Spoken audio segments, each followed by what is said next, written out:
YouTube. This is part 3. Part 2 had cut off. So yes, this is continuation. So where I left off. So yes, I have a criminal justice degree, and he worked at Brooklyn Law School and didn't really try to help me. And some of you may think, well, that's not his responsibility. But I feel like this: if you're close to someone, like dating someone, even a close friend, whatever, it is your due diligence to help people. I don't understand why is that something that's difficult to do for some people? Like, it should just be automatic. I helped him, right? So like, I didn't have to think twice about it. Also, it wasn't just with that. He was also a writer. So I wanted to say, when it came to his beliefs, some of it was good, as far as like, now he did believe in like civil rights a little bit.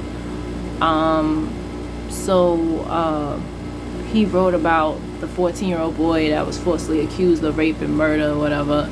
So I wanted to let that be known. Like, yes, he did believe in like some things, but just his overall belief system, it was just very weird, just put it that way. But he was a writer, same way I'm a writer, but he was going to film school over and over. And he did a short film or whatever, and he had an opportunity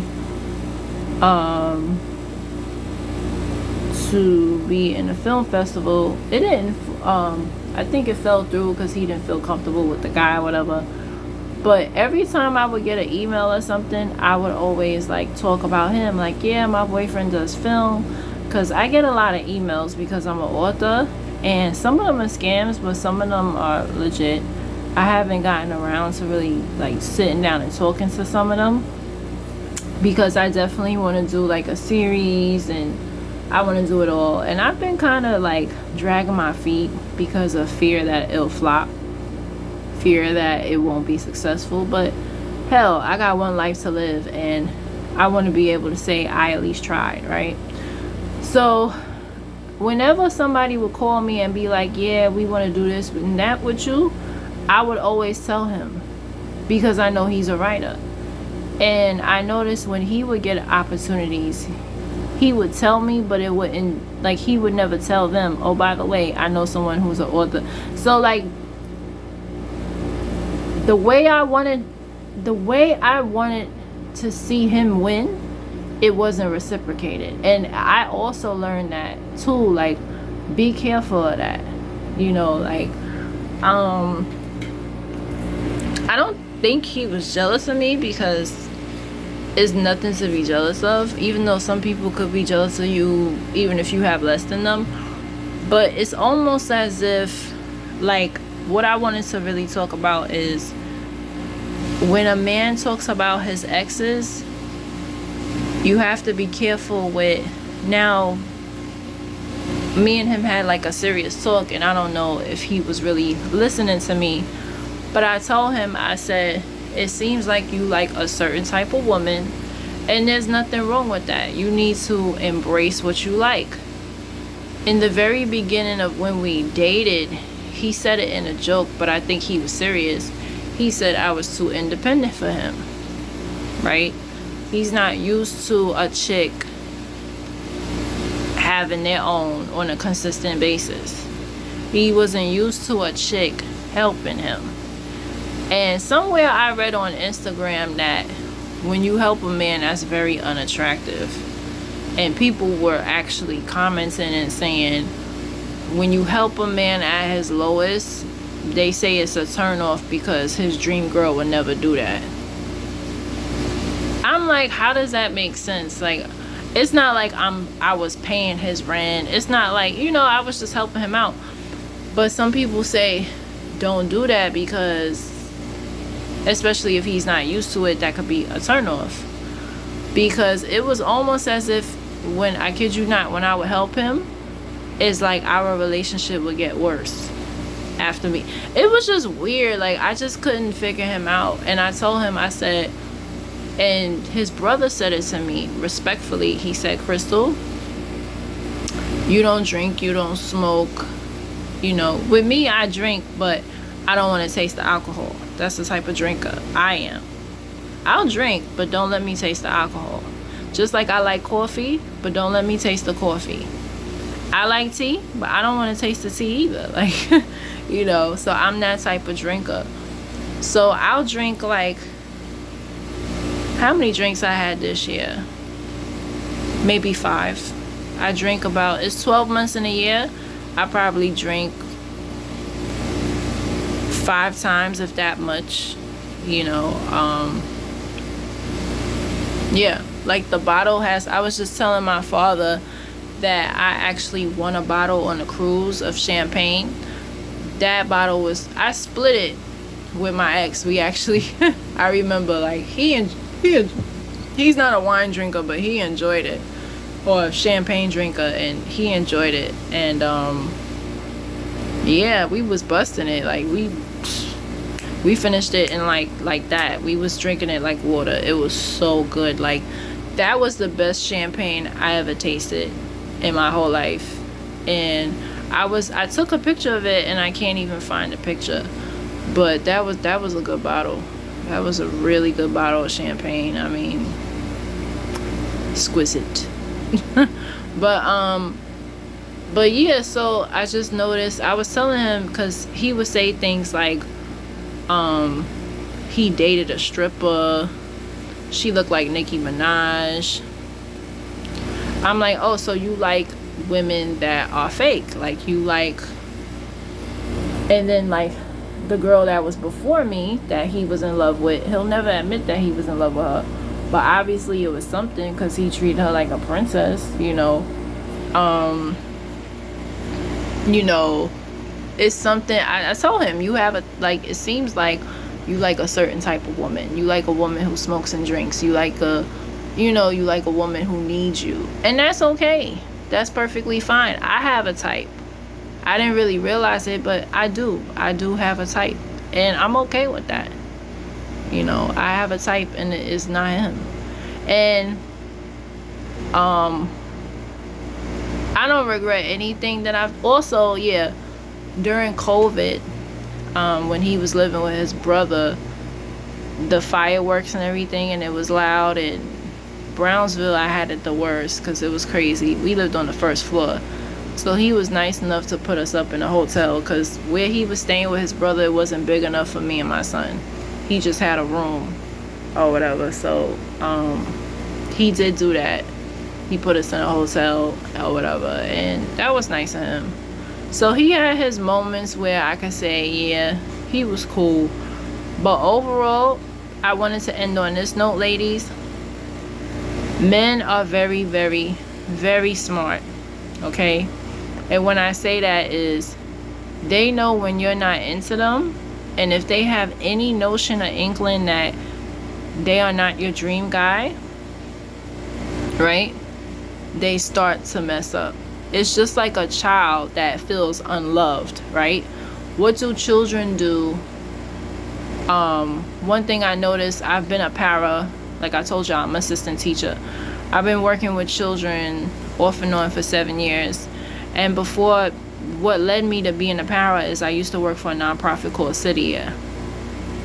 I did that for 10 months, and before that I worked in daycares. So I have I would say about, minus the 1.5 years that I did security during COVID, because I didn't know what was going on when they laid us off. Your girl went to security because I needed the job. So that's 7 years. This is 2016, and then minus 1.5 years. So we're talking 6, 7, about 8 years that I have with working with children. And I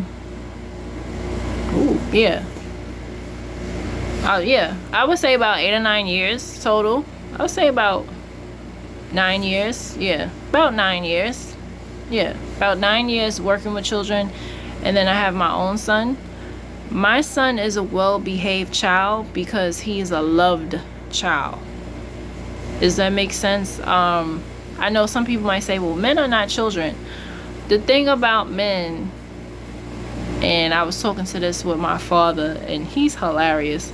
I said, boys need attention. They need a lot of attention. They don't need, see, girls need attention in a different way. But with a boy, boys need attention, especially black boys. So when a man is in a relationship, if you don't give him that attention, that spark, that feeling of needing, what's the word? Like he's needed or wanted. Tantrum. Yeah, you know, they're not gonna come out and say, you know, why won't you love me? They're gonna do stupid shit, just like with a child.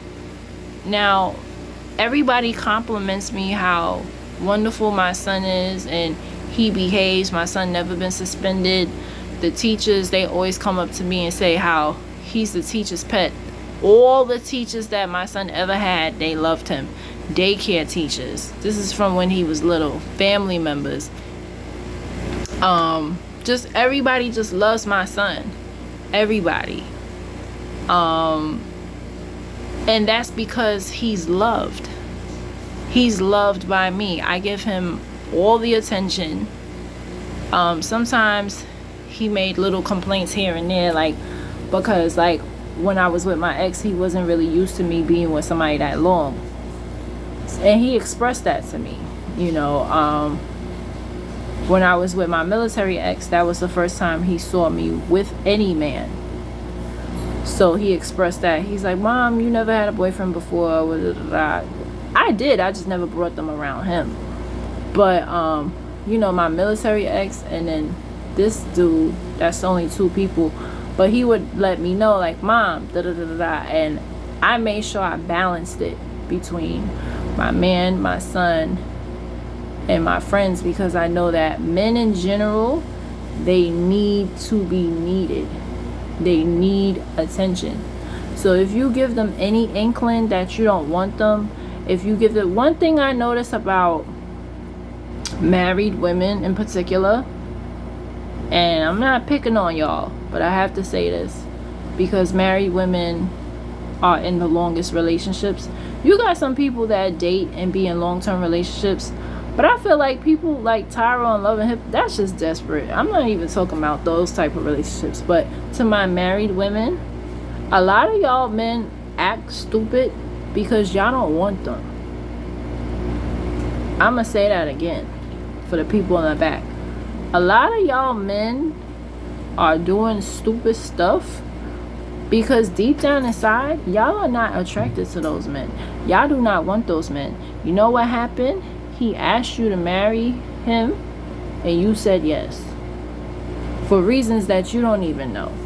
And so what do we do as women? Now, this man never asked me to marry him, but he wanted to be boyfriend and girlfriend, and he, you know, wanted me. So I felt like, oh, okay, you know, he's a decent guy. Let me give him a chance. I was basically overriding my feelings and my wants for him. And this is what we as women would, and I feel like women in relationships, they probably do it too. You don't even really like the guy, but it's the fact that he likes you. And what does society tell us? Oh, if he likes you and if he got a good job, you're supposed to what? Give him a chance. That's what society says. But what society doesn't tell us is when you're not compatible, when certain things is just not sitting well with you, don't tolerate that. You know, we tolerate it because we don't want to be alone, or we don't want to look like we gave up on our relationship. But these men, basically, they become what they, a lot of the times, not every relationship that fails, but a lot of the times women do not want these men, and so they act accordingly. What happens when a child is not loved? What happens to that child? That child might go to school and act up. They might become disrespectful to the teacher because in their head, my parents don't care anyway, right? Why do most of us, let's keep it real, why do most of us have not even college degrees, but why do we have high school diplomas? Because our parents cared if we graduated high school or not. Now, college for me was extra. That's something I did on my own. But why am I a high school graduate? Why do I have a diploma and not a GED? Because I had two parents at home that cared if I graduated. You got kids that their parents don't care. They parents, you got, when I was watching the R. Kelly documentary, one of the victims, she said she graduated high school and nobody came. Nobody. That's sad. Like, I'm a grown woman, and I'm happy that my son and my father was at my college graduation. And I'm 34 years old, and I'm happy that my father was there. So I can't imagine being 18 years old and nobody comes to your graduation. Like, why do we do the things that we do? Because we want somebody to be, we want to be loved. Everybody wants to be loved and appreciated. It's what makes us human, right? So that's what I wanted to say. Don't force a relationship that you know you don't want. You know you don't want that guy. You know he's not your type. You know that certain things about him is like, you would never tolerate that in a million years, right? But you say, oh, let me give it a chance, da-da-da. No. And another thing would help me to let this person go is, I like I told y'all, I'm from the hood, but I look at my parents as they are king and queen. I'm the princess. So my man has to be the prince. And if you are not royalty, you cannot come in this kingdom. Just like Mama D. Out the palace. That's how I see it. And it's like, I did not think he met them accidentally at my son's birthday, but I would never bring something like that around. Like, my father, I have so much reverence and respect for my father. First of all, my father is a man of God. That's first and foremost. My father has his flaws, but he's a man of prayer. I would never present garbage to my father. My father, I look at my father as like a king. Like, he's like, and I don't just look at him like that. He's a mentor to his friends. His friends look up to him. Like, he is well known in the Brooklyn area. He's a musician. He's a minister. Like, he is no nonsense. When you meet my father, the way he carry himself, when he walks in the room, people sit up straight.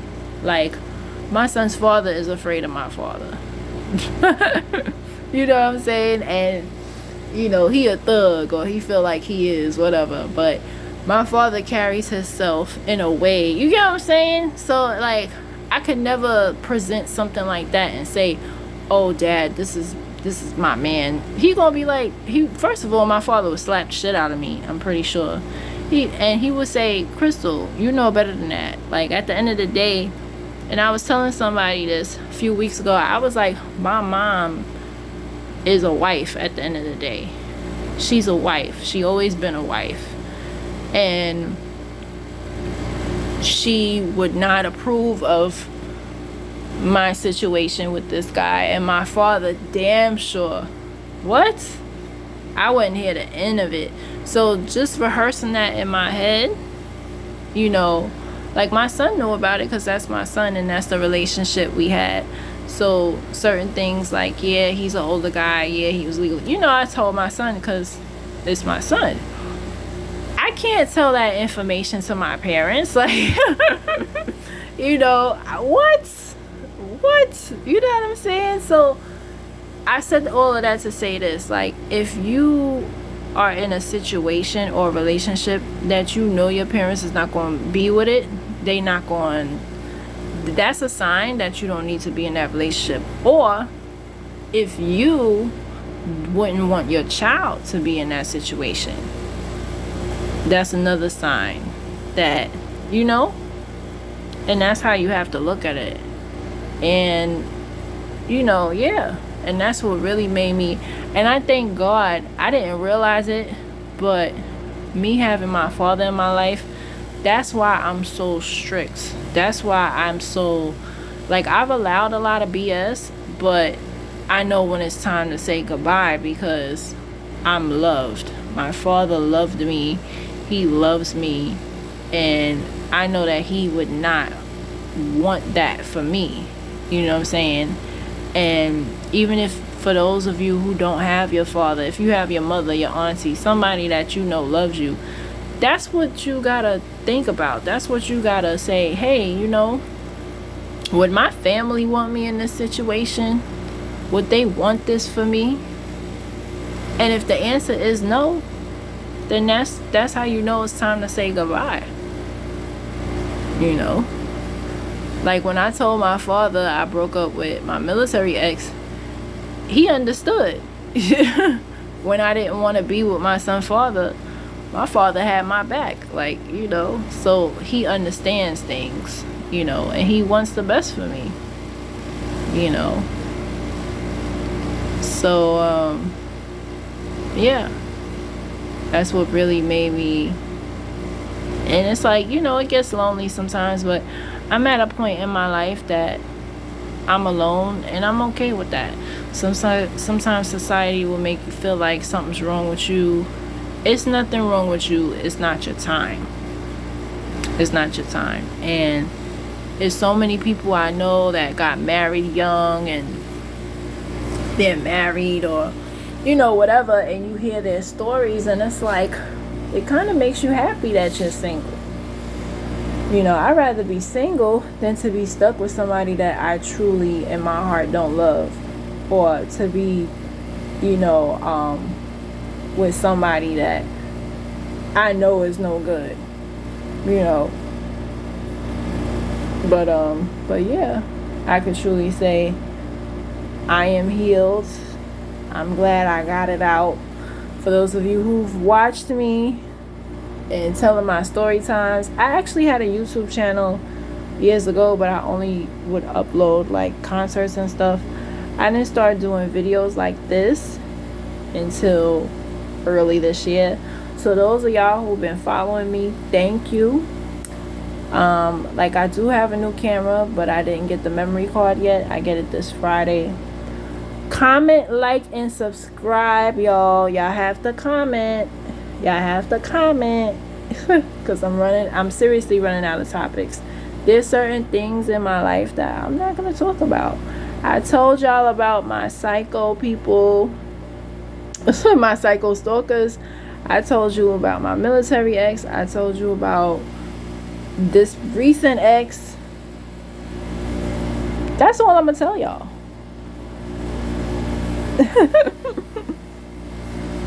That's all. Like, that's all I got. So if y'all want me to do subscriber diaries, let your girl know. Like I said, please comment in the please comment, like, and subscribe.